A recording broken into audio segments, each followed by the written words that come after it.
Welcome to the Project Loco Business Storytelling Podcast, where every business has a story, and we're here to help you tell yours.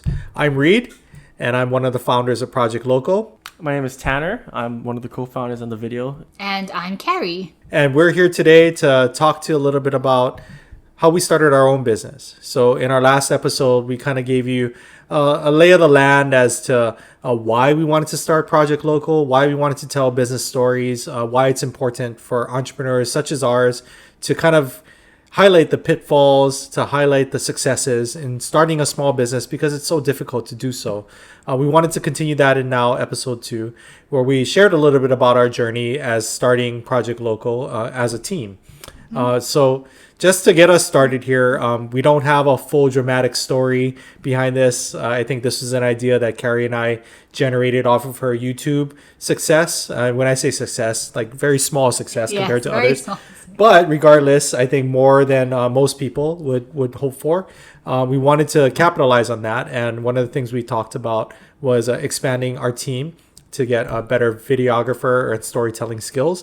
And there came in Tanner. And so we started in May of this year in 2024. So it's been about 6 months of us working together. And but the idea started before that. The idea did start before that. I think we just didn't have the team put together.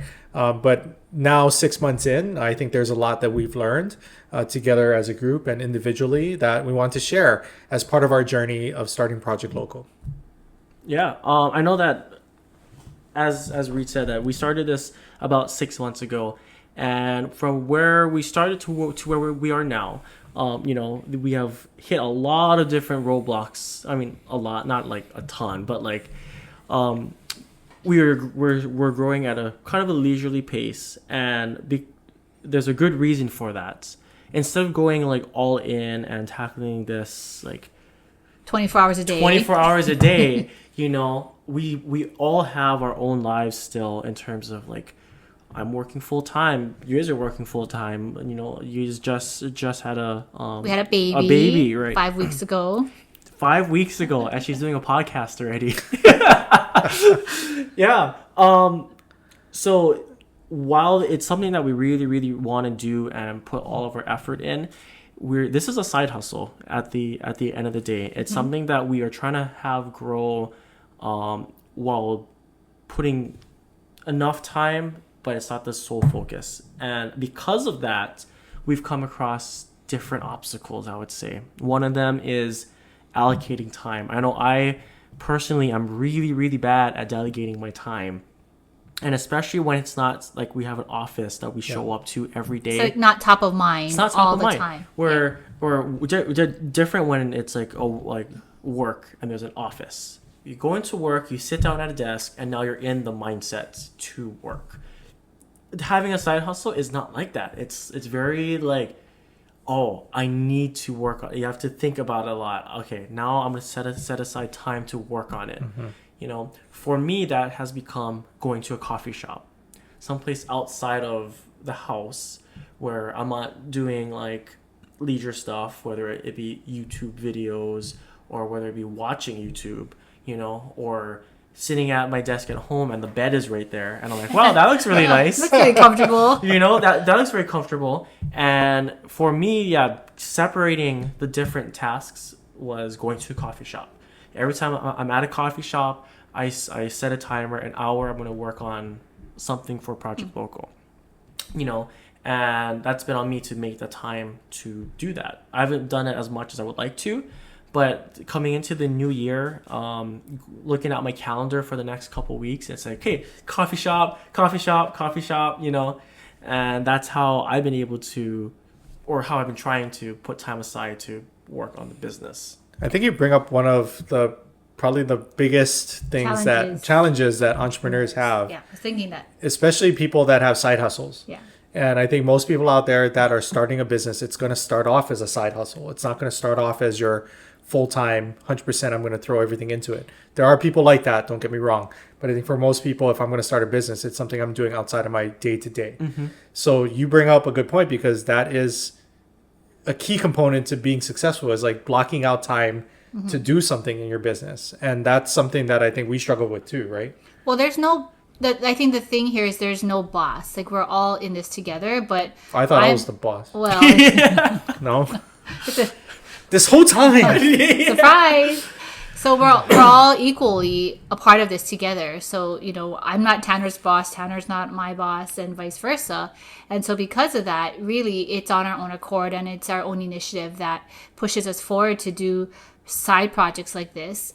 But it also makes it challenging because there's no boss, right? Because there's nobody that is like, in a sense, okay, Tanner, we got to get this done, right? Or else, right? There's no or else. It's just, for us, it's, okay, well, are we going to keep doing this, staying consistent, having our business grow or not, right? And I think, as Reed said, that's probably one of the biggest challenges for any business owner, any entrepreneur, because you're learning at your own pace, but you have to, it's really this innate desire to want to succeed. And so I think that's what we're also finding out now, right? We just had a baby.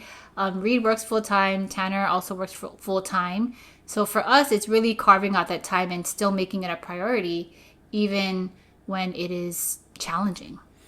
But I think that's where, as an entrepreneur, your passion for what you do kind of takes over, right? Yeah. Because if you're passionate about something, you'll make the time, right? Regardless of whatever else you have going on. And that's, I think, something that not a lot of people have, is like in your day-to-day job. I don't know if I'm passionate about what I do in my everyday job, but something like this where I know it could either leave a legacy, it could build me financial stability or financial freedom in some sense, right? Or could do something better for the betterment of the community or for the state of Hawaii or something like that. Then I feel passionate and motivated to go and do something about that. Because it's something that you want to do, or that you find is entertaining, right, or fulfilling even. Right, right. Because that's the thing. How do you take passion and put it into a purpose? Yeah. And I think that's especially really hard, especially when there's a lot going on. Like, how do you find time, or what is some tricks that you both use in terms of like productivity? Is it like a to-do list? Is it reminders? I know some people use alarms on their phone, like literally naming the alarm, take out the trash, Yeah. Like how do you guys find carving out that time, or Well, I time block. So I have to live by 2 calendars. We have a shared calendar for ourselves and our family, and then I have my work calendar. And a lot of times I have to put in events into both, because I have to make sure that Things overlap. Yeah, things overlap because it's sometimes during the workday, but for obvious reasons, right? Like, I gotta be able to pay attention to both things at the same time. Yep. So for me, time blocking is important. So I'll give you an example for work. There are probably a multitude of things flying at me at any given day at the same time. So I have to internally prioritize what's important, but then I have to block off time to do it. So that's what I think changed in my process. When I was younger, I used to take things and kind of react to it, right? So something comes your way, it's like, okay, I'll do it. And then something else comes, it's like, okay, I'll do that next. And then next thing you do is you find yourself jumping from task to task. That's what I do now. Yeah, you're That's not. what I do now now every you day. can learn from that. Yeah. So you got a time block. So what I realize is, first things first is prioritize in my mind or my planner, like what is important, what's number 1, 2, 3, and so on. And then from there, after you prioritize, you block time to do those things. So based on priority, for me, a lot of times it's around deadlines, right? I'm sure it's like that for your job. So I prioritize around, okay, what needs to be done first based on the deadline? And then I'll block time to do that. And if I don't have enough time for that, I got to make sure that I block time additionally. But what I'll do is I'll structure the block time to meet the deadlines, right? So if something's due in a week, then I know that this coming week, I'm going to have to block off at least X amount of hours to get that thing done, so it's done within a week. Something's due 3 weeks from now, right? I can afford to push that back. But the key here is to not forget about it, because it's easy for you to just say, I'm going to just focus on one task. I'm just going to do that to the best of my ability and then move on. You still have to be able to juggle at some level. Yeah. But I think when I say block time, is you're reserving time for your brain to just kind of switch off of everything else and focus on that one task. And that's what entrepreneurs, a lot of people have a hard time doing. Yes. Yeah. Now, is it like actual blocks? Like what does this look like? Like, is it like 1 to 2? in It's your, a block. It's in your literally calendar? a block. In my calendar, yes. It's like a purple block that says Yes. work on this. So I use Outlook for work. Okay. Okay. Some people use Google Calendar. Whatever. You can do the same thing in each. Yep. So I color code my time. Okay. So if it's a meeting that somebody else sets for me, it's a certain color. Okay. Okay. If it's a meeting I set for other people or for myself, then it's a different color. If it's time I need for myself to complete work, it's a third color. Okay. If it's time I just need to relax, shut my brain off and like go eat lunch or something, I literally block lunch because I need that as a decompressor. Yeah. Right. So I'll block lunch and that'll be a fourth color. Yeah. If it's a personal appointment, like sometimes we have doctor's appointments or like there's something that she and I need to go to, then I will block that as a fifth color. So if you look at my calendar, it's like a rainbow. Yeah. But that's how my brain looks at that and goes, okay, that helps me prioritize. It's this color. So I know that I have to focus on this. And what kind of mindset you should be when that you bring approaching to that. And actually, if you think about it, and this is work related, I actually deprioritize meetings that are set for me. So if other people invite me to a meeting, that is probably the last priority on my list. If I have something else that conflicts, either personal or business, or in this case, something that I set as a goal to like get done, that's priority number one. Wow. Maybe that's why I feel so anxious, because everything in my calendar is the same color for the most part. Here, I'll just turn this around really quick. Like everything is the same color. And you don't know what to prioritize. Yeah, but like most of this is like work, and then I have like other shoots and stuff here and there. But like my relaxing events is the same color as my work events. Which makes you feel a certain way if you think about it. Because the same anxiety you look at your work events as, you're going to look at now your leisure or your personal time. It's like an appointment. Yes. Yeah. Yeah. And it's also like you've committed it, right? So think about it as like a resource. If your calendar is a finite resource that you have, every single time you block something on it, you are committing a part of that resource to something. Now, the question you have to ask yourself is it worth it, right? Yeah. That hour or that hour and a half that I give to something, or even the 15 minutes I give to something, is it worth it in the grand scheme of that resource to block time for that? Because that also helps you prioritize like what's important to you, right? So like I take this back to like being an entrepreneur, like what we've learned or what I've learned in this is if you don't make it a priority, it's never going to be one.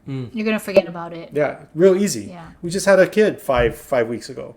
Real easy to deprioritize everything and say, I'm just going to focus on that. Yes. Right? But we had to find a babysitter for today. We had to schedule time in our calendar. Babysitters. Schedule time in our calendar to make this a priority, right? And then when you get here, it's like, I'm going to do whatever I can within the period of time I have to get it done. That Yeah. I think for me as a mom, because for me that is my priority right now, is being a full-time mom.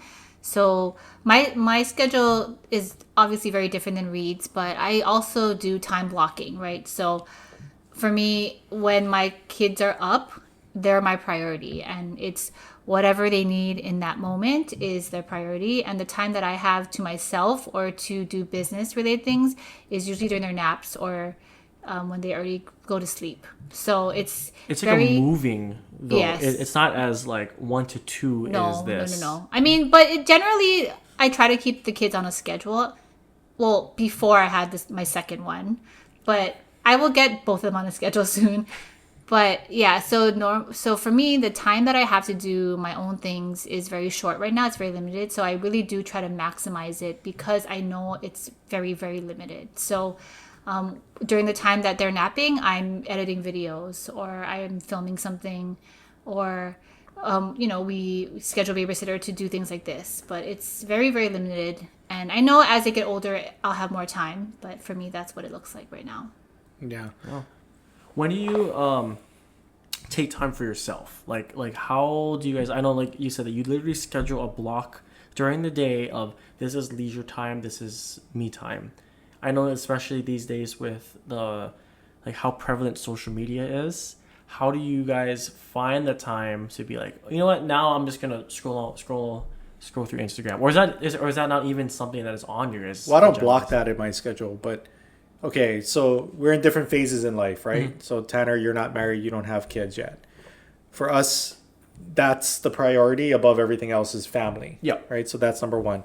And it's really hard, I think, to deprioritize other things because we deem it as important as family. Yeah. But at the same time, family takes up a lot of time, yes. right? So a lot of times is you have to start looking at things, for me anyway, as that is your leisure time. Like spending time with my wife or my kids. That becomes your leisure time. Now, am I going to get to do the same things I did when I was single and 20-something years old? Probably not, right? Most likely not. Yeah. But it's important to realize that you're reclassifying that time as something else. Yeah, and priority shift, right? Yeah. So like what you do with your girlfriend now is going to be different from what you do with your future wife or your future family 10 years from now. Yeah.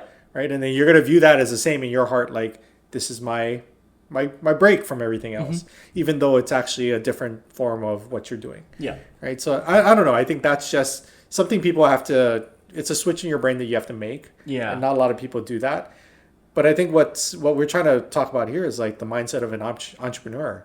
Yeah. And most entrepreneurs don't shut that thing off. Yeah. They're always on. Yeah, they're always on. That thing is like always in their head. What am I doing for my business? What am I driving towards? Like, what's the next thing, right? Yeah. I was just asking that because like there's a certain point where you get burnt out. Oh yeah. You know, and because you're always thinking about that, and because that's like sometimes for work when I was when I was the sole thing I was doing, I would literally dream about work and like the solutions for it. I would go off the clock, start doing research, or playing around with different photo apps, trying to do things for the business, and never gave myself time to just relax. Now going all the way, like getting burnt out and hitting that block, I went the complete 180 where it's like, okay, now every time I'm not in the office, it is leisure time. I went the complete opposite. Do you feel like you have a better quality of life now, like a better work-life balance? I definitely think I'm less stressed right now, because I kind of was like, okay, I'm gonna take the time. Like, home is home, business or work is work. But then when you're also trying to build something, that's the kind of pitfall I gotten into. And that's why needing to go to the coffee shop, separating it, yeah, physically separating, mentally, like you can focus on. Yeah. Like when I'm at the coffee shop, I'm like never on YouTube or never on Instagram. It's like Google Docs is open, Notion's open, the YouTube creative thing is open. But home is social media and stuff, or spending time with my girlfriend and family, and then coffee shop it's like a new office. Got it. But I'm going to look at the camera when I say this because I think it's important, right? Like, as an entrepreneur, we have to make work-life balance has to be there. Like, you have to have both. You have to have the ability to be 100% laser focused in what you do in your business, and also be 100% laser focused with what you want for yourself and your personal life. Because I think that's where I see, in my experience, like entrepreneurs burning themselves out, right? Or getting to the point where their personal life falls apart, but their business might be really successful. And I think there's no perfect solution where you're going to have both, best of both worlds. Something will suffer at some point.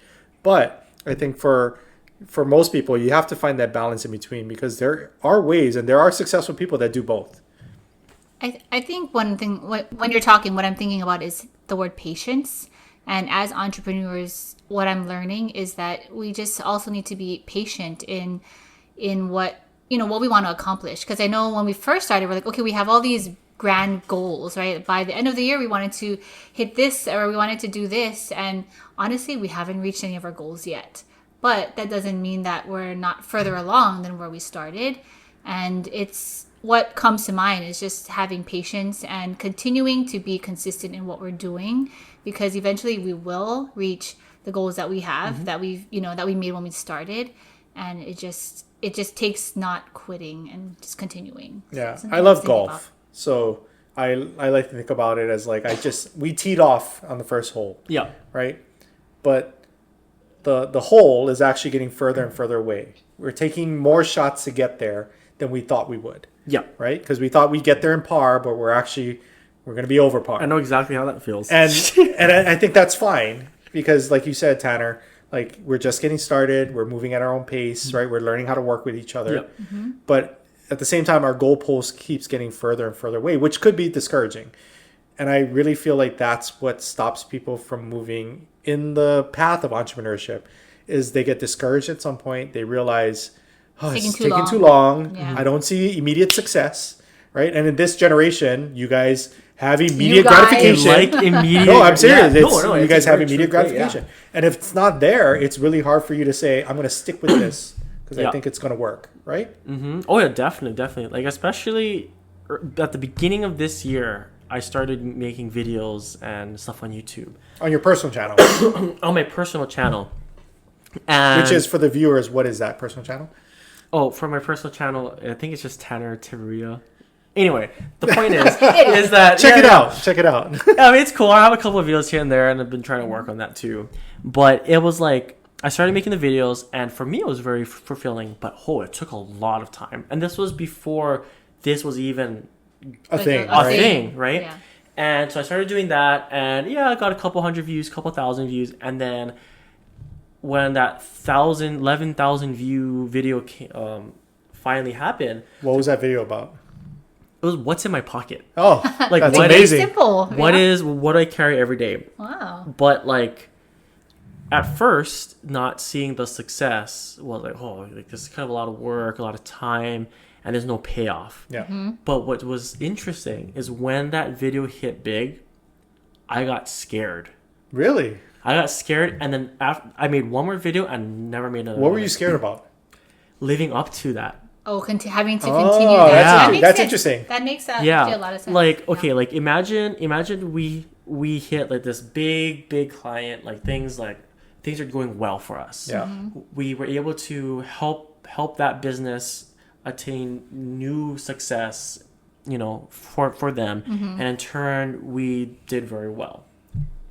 Like, for me, I would get very scared. Living up to that again, like that's the new benchmark. Like, what if the next one doesn't do?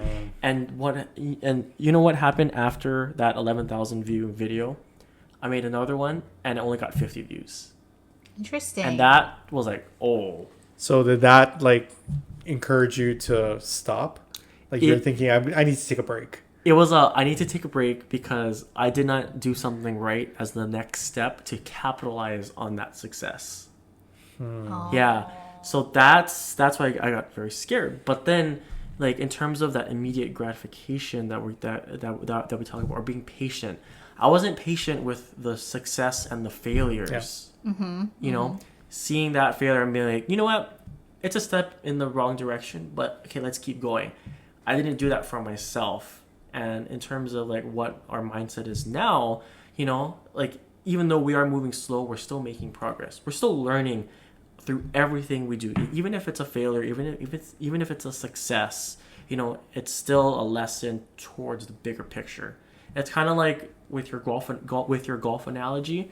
You're teeing off, it's a par 4, but let's say we're on our fourth hit and we're not even halfway down the fairway, or the next one, it hits a tree and it goes backwards. Like that has happened to me in real life too.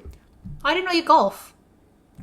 That's a stretch to say. Okay, got it. But like in terms of just every swing, right, is still you practicing. It's getting in. It's a rep. Repetition. Exactly. And eventually you're going to hit the green. Eventually you're going to get into the hole.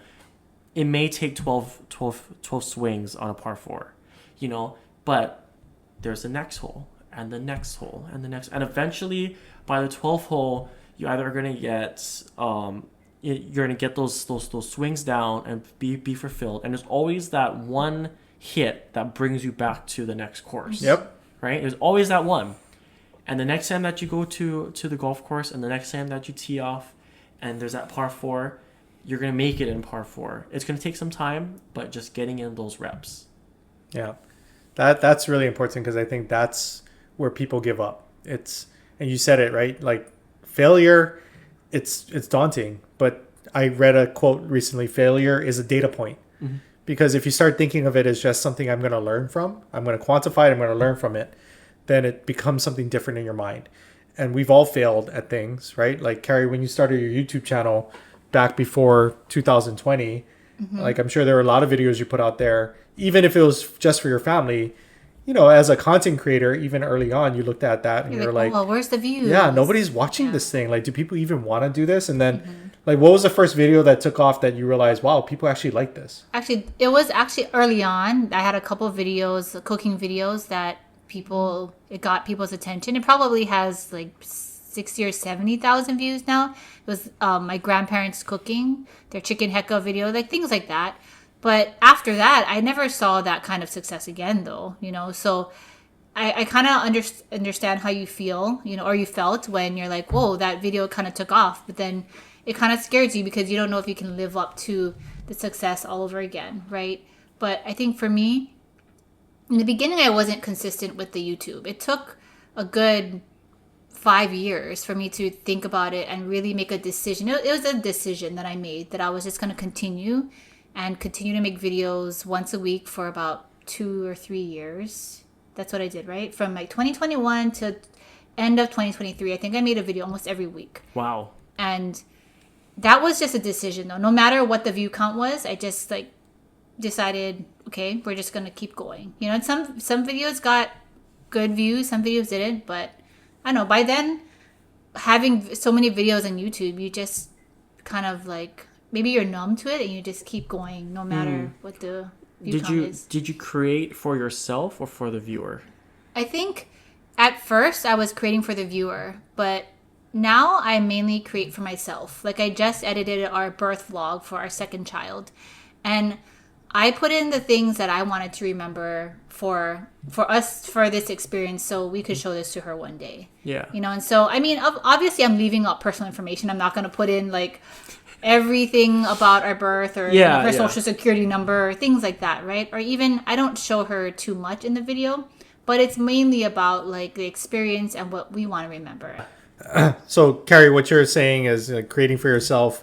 It was important as somebody who's starting a YouTube channel to just tell your authentic story. Yeah. Right. And then you're hoping that there was audience buy-in into that story. And I think that links back to what we're trying to accomplish here with Project Local, is really trying to tell the story of these business owners from their perspective.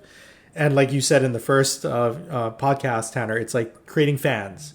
Right? Because ultimately, when you guys are sharing your YouTube journeys, that's basically what you're looking for. Is you're looking for people to buy in to what you're doing. Yep. Right? To who we are to who you are and people. to what you're doing. Yes. And while you might have some success, just like a business, those successes are fleeting, because at the same time, you could look at it as like, wow, this person really liked this product.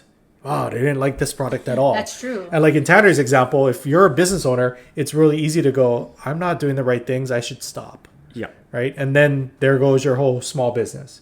Right. But I think perseverance and understanding like who your audience is and who you're speaking to, and then refining your story, I think is important. And that's something that we want to help with, as a small business ourselves, is, really trying to figure out who it is that we're working with, what their brand story is, like what makes them unique, what makes them stand out, what will get them their quote unquote fans for their business. Right. And then how to put that, portray that in a light where it's like equally as impressive as well as it's impactful, right, to the greater community. And I think that's what most businesses need. Like 86% of businesses today use video as a marketing tool. I don't know if you guys knew that. I didn't know that. But things that content that they put out on YouTube, on Instagram, on TikTok, right, all that stuff is now marketable content that they don't necessarily need a company to procure. But I think the more professional, the more refined that the story becomes. And also, you talked about it, the time component, right? As a business owner, being able to say, I have the capacity to do this myself versus I'm going to bring in a professional team that can do this with me, right, is totally different, right? And then I think your generation, Tanner, and correct me if I'm wrong, like you go to those media resources nowadays to find like what's important to you. Like there's a lot of those best food places on Hawaii and the different category, and like those are shared a lot and used as almost guides. So it's important for us to keep that going. But wanted to get back to, I guess, some of the things that we struggled with starting our business. And you were talking off camera with me about a business plan, right? Yeah. And as the three of us got together, the first thing we did, as good entrepreneurs should, is put together a business plan. And if you've never done one before, it's not that simple. It's a little overwhelming. It is overwhelming. It can be very overwhelming for people it's like to a college start thinking paper. about it. It is. But maybe, Tanner, you can share a little bit your comments about the business plan process that you went through. Yeah, so that was definitely like my first business plan that I did for myself. I know it was something that it was an exercise in class. You know, like, oh, there's a lot of things that you need to think about. There's a lot of moving pieces. And a business plan, I heard this someplace, but it's not necessarily what you think of your business. It's what you want others to think of your business. Okay. You know, and what others, as in like in potential investors, Yeah. other entrepreneurs, you know, people that you want to get on board. And for us, what we want others to think about the business and understand about our plan, that's where I got a little bit I guess overwhelmed, I would say, especially because we knew what we wanted it to be, but how to convey that in words, in what's our mission, what's our goal, what's our model, you know, and how much is this going to cost? Like when someone asks you, oh, how much is your dream going to cost? It's like, oh, A lot. a lot. It's a dream. It's expensive. Exactly. So like tackling the business plan, once we started breaking it down like step by step, it got a lot easier. And then I know that especially like it became a lot easier, especially because there was like multiple like there was all of us working on it. Yeah. Right. Having help. If it was just me, I think I'd be like, oh, business plan, who really needs this? You know? That's probably what I would say too. I think most people don't start off with a business plan, right? Oh, yeah. They just start, and that's also good too. But it's good to have structure. I mean, a business plan will help you understand like what the market's like. It helps you understand who you are. Yeah, too, as well, business, definitely. Because Yeah. you're asking yourself these questions too, right? Yeah.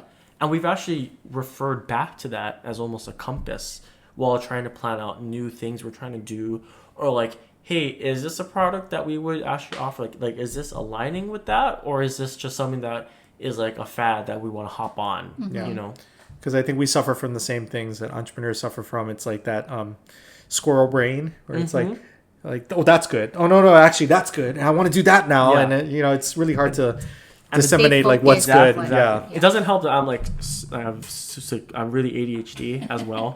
So like there's that plus the entrepreneur stuff, and I'm like, whoa. So I think the last thing that I think about when I think about starting this business and some of the challenges that we're going through is how do you see us working together so far? Like, do you feel like? No, that's not a good question. Well, how do I ask this question? No, I I mean, guess- I think that was That was Yeah. good. That- Okay, yeah, let me that was let me fine. try again. Because I think you have situations like ours where like people that are friends or even like a married couple wants to start a business together. And a lot of times you hear the advice like, that's probably the worst idea. Yeah. Oh, there's so many times when like you hear like, oh, family members, they like, someone said that you don't need to necessarily, or, I mean, these are always in the worst case scenarios that I hear, but you don't need to give your family member a promotion to show that you love them. You know, or like you don't need to You haven't been in our family. give the business. I have a lot to say about working together with family. Carrie's always asking for a raise. No, but yeah, but on that same note, especially like in this kind of relationship now, it's like friends working together. So it's like, okay, like we're trying to navigate this together with that relationship, with that friendship, but also it's like, okay, it's easy to talk about some conversations because of that, and it's also difficult to talk about some conversations because of that relationship. Yeah, that is very true. I think one of the things that I appreciate, because Tanner, you're so much younger than us, and at one point I was your teacher, right? And so I appreciate that you speak your mind, even though like I used to be your teacher or Reed's a lot older than you, right? And I think that helps this dynamic to work, because if you were like just looking at us as like the elders, right? And Let's that not never use the word elders. that never spoke their mind, I think this relationship wouldn't work. But because you have enough confidence to share your ideas, to share when you think something is better, that really puts us on an equal playing field, and I appreciate that. Yeah, but it's also like you guys being open to that. Like, I feel like there is space for me to speak my mind sometimes, and I know that's like a lot of people have a hard time like saying, hey, you know what? There's like other ideas out there. There's other people, and their feedback, and especially working with partners. That's something that I've learned a lot. I think what's important is we respect each other on a professional level and what we bring to the table. You know what I mean? Like if you're working together as a team and you bring together friends or colleagues or family members to start your business, at the very core of it, you have to respect what that person brings to the table, because that will allow you professionally anyway in this setting to be able to have an opinion and have that opinion be validated by other people listening to you. Right. So in this case, what you're just saying, Tanner, like none of us have the same visual or photographic expertise that you have with all the experience that you have. So when you make a comment about that, we're going to listen. Right. Same with Carrie, like for the stage shows that she's put up and directing and being able to craft and tell a story, we will listen when you say like, I think it should be told this way, right? Because there's already an inherent like, okay, you're the professional at this. I should gravitate towards doing what you're saying in this case. Where it gets messy, I think, is when everybody thinks that they are everything. They know everything. You're the jack of all trades, right? And I can do everything. And I think if you have people that you're working with in that scenario, that's what makes it hard. Yeah.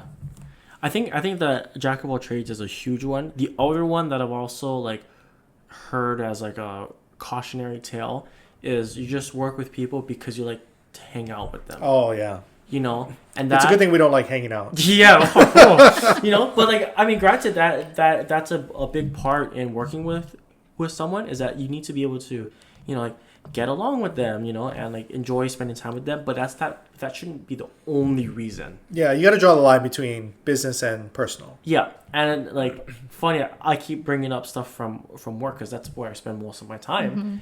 Is that like every now and then I turn around and there's just coworkers talking to each other, and I'm like, you're not really doing work. Like, do you just like hanging out? Like, do that outside of work because like right now you just cost me $60, because you just were talking the entire time. Did you say something? Oh, I do, yeah. Wow. Well, because at the end of the day, sometimes it's on my dollar. Yeah. On my department's dollar. So it's like, okay, you guys gotta, pick it up.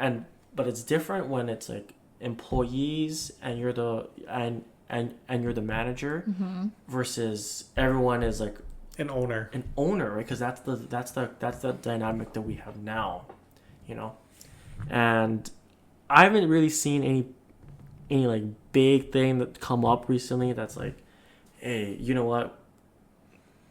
We're just talking story, Like we do have those moments here and there where we're catching up, but right after it's okay.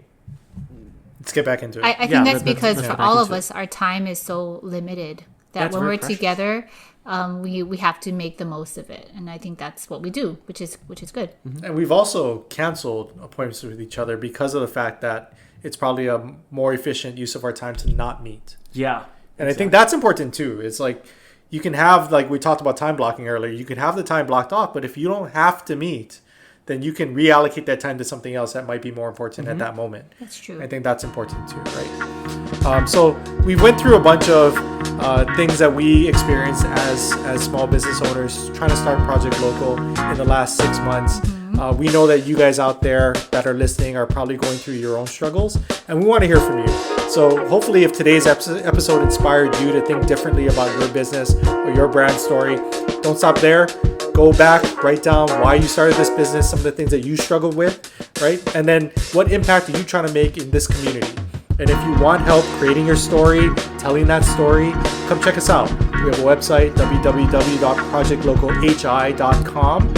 You can see our YouTube page for some examples of our work and contact us there. But we're willing to help you. We want to get to know you and your business. If you love today's episode, don't forget to subscribe and like this episode and leave a review. Share with other people who are entrepreneurs and small business owners because we want to reach the larger Hawaii community. So thank you guys for listening. Appreciate you guys. Can't wait to see you in the next episode.